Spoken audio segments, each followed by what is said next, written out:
Саламатсыздарбы урматтуу угуучулар?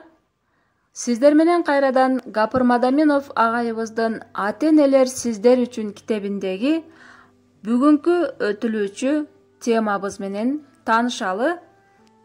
Бүгүнкү өтүлүүчү темабыз абдан кызыктуу. Балдарыңыз сиздин келечегиңиз. Жакшы наам калтырууну кааласаң эгер, уулуңа акыл бер, үйрөт өнөр.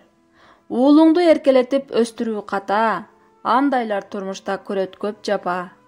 Чыдам бер, татысын турмуш көп азын, жаныңдай сүйсөң да көтөрбө назын.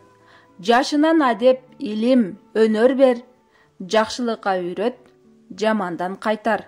Деген Саади Шерозидин сөзүнөн баштасак. Баарыбызга эле белгилүү болгондой, бардык ата-энелердин тилеги балдары эсен болуп, жакшы билим тарбия алып, каарылыгыбызда арка жөлөк болуусу, элге кызмат кылсын деп тилешет.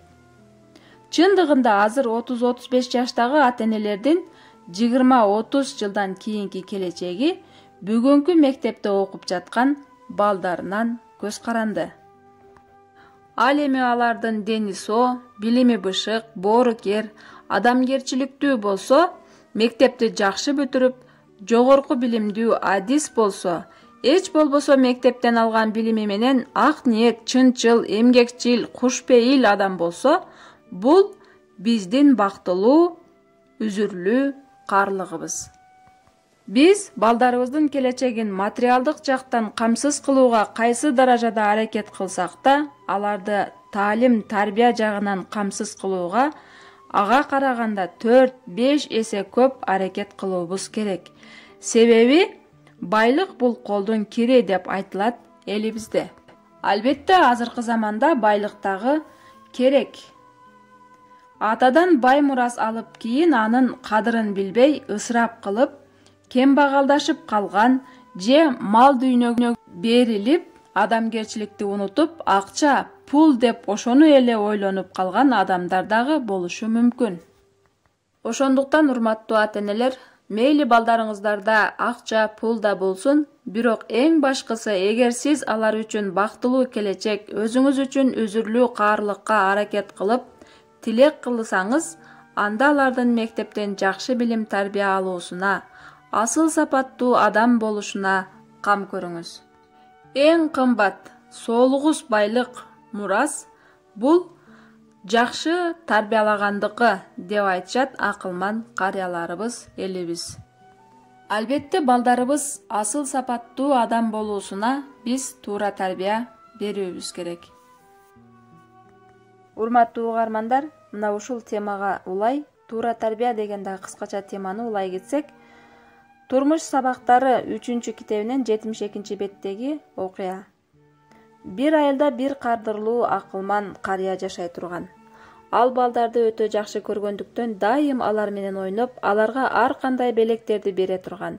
Бирок ал берген оюнчуктар дайыма жука жана өтө назик боло турган. Балдар алар менен көпкө ойной алышчу эмес. Себеби бат эле сындырып алышчу. Ыйлап келген балдарга карыя андан дагы назик оюнчуктарды берчү. Канчалык аракет кылышпасын, балдар аларды көп өтпөй эле сындырып алышчу. Бир күнү балдардын ата-энелери карыяга мындай дешет: "Биз сизди сыйлайбыз. Сиз биздин балдарыбызды абдан жакшы көрөсүз. Бирок дайыма аларга назик оюнчуктарды бересиз. Балдар аларды бат эле сындырып алышкандыктан ызаланып ыйлап жатышат. Сиз берген оюнчуктар аябай сонун болгондуктан ойногулары келсе дагы коркуп ойной албай жатышат" дешет. Ошондо карыя: "Бир аз убакыт өткөндө балдар чоңоюшат. Ошондо бирөө аларга жүрөгүн тартуулай турган учур келет. А мен балдарыңар андай назик, кымбат нерсени сындырбай уруна билүүгө азыртан үйрөтүп, кийин жашоодо кыйналышпасын деп жатам" деп жооп кайтарат. Балага туура тарбия берүү аны тентектиги үчүн жазалоо жана жакшы болгону үчүн сыйлоо гана эмес. Бала мүнөт сайын жаңы нерсени үйрөнүп, аны ошол боюнча кабыл алат, акыл эси да, түшүнүгү да ошол көз карашына жараша калыптанат. Ошондуктан аларга кичинесинен баштап эле чоң турмушка карай туура багыт берүү абдан маанилүү. Себеби алар биздин эртеңки келечегибиз. Кээ бир ата-энелер балдары чоң ката кылганда же коомго, адамдарга коркунуч алып келген кылмышка жакындаганда катуу өкүнүп калат.